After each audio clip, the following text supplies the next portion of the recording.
1949 பிறந்த இயக்கம் எந்த விருதுகளையும் யாருக்கும் அளிக்காத நேரத்தில் 1985ஆம் ஆண்டு ஒரு நாள் காலையிலே அன்பு தலைவர் கலைஞர் அவர்கள்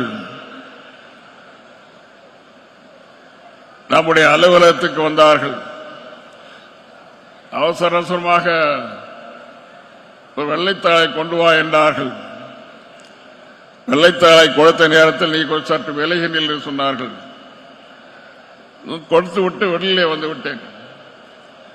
பரபர என்று ஒரு சிறிய தாள், அந்த தாளில் முரசலைக்கு அறிவிப்பை எழுதினார்கள். அந்த அறிவிப்பு இந்த ஆண்டு முதல் 1985 முதல் இயக்கம் 30 விழாவை நடத்த இருக்கிறது.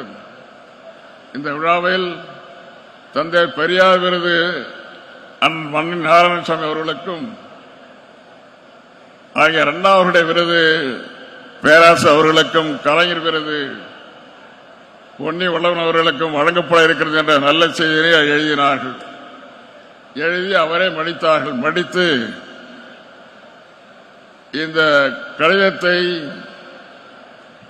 அனுப்புவதற்காக ஒரு கவர் எடுத்துருவான்னு சொன்னாங்க. கவரை கொண்டு கொடுத்தேன். இதுல என்ன எழுதியிருக்காருன்னு எனக்கு தெரியாது. இதை நீயும் படிக்கக்கூடாது, முரசில் இருக்கிறவங்க அச்சு ஏற்றி வெளியிலே பத்திரிகை வெளியிலே சென்றவரை யாரும் படிக்கக்கூடாதுன்னு சொல்லிட்டு வா அப்படின்னாரு. உடனே அதை எழுதி அனுப்பிச்சாரு. பத்திரிகையில் வெளியில மறுநாள் வந்த பிறகுதான் 30 விழா என்று ஒரு விழா அன்று முதல் வர இருக்கிற செய்தி உலகம் முழுவதும் தெரியும். வேற யாருக்கும் தெரியாது. அன்றைக்கு மட்டும் ஏன் தெரியாதுன்னா, அன்றைக்கு எம்ஜிஆர் உயிரோடு வந்தார். உங்களுக்கு தெரியும். ஏன் செய்ய தெரியாதுன்னு, ஏன் அதை தெரிவிக்க கூடாது சொன்னதுக்கு காரணம் அதுதான்.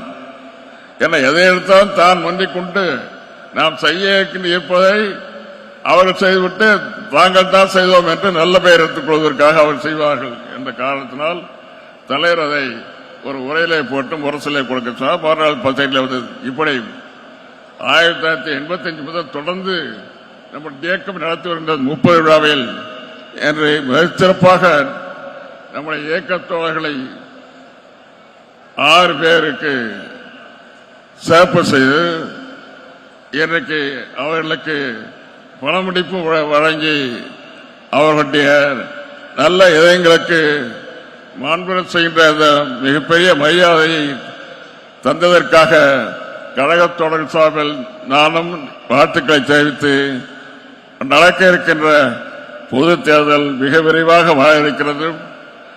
வருகின்ற தேர்தலில் நாமெல்லாம் வெற்றி பெற்று இதே அரங்கில் மீண்டும் சுப்பிரமணியம் அவர்கள் விழாமேடை அமைக்க மிகப்பெரிய வெற்றியை நாம் தேடித்து பெற வேண்டும் என்று சொல்லி விடைபெறுகிறேன். வணக்கம்.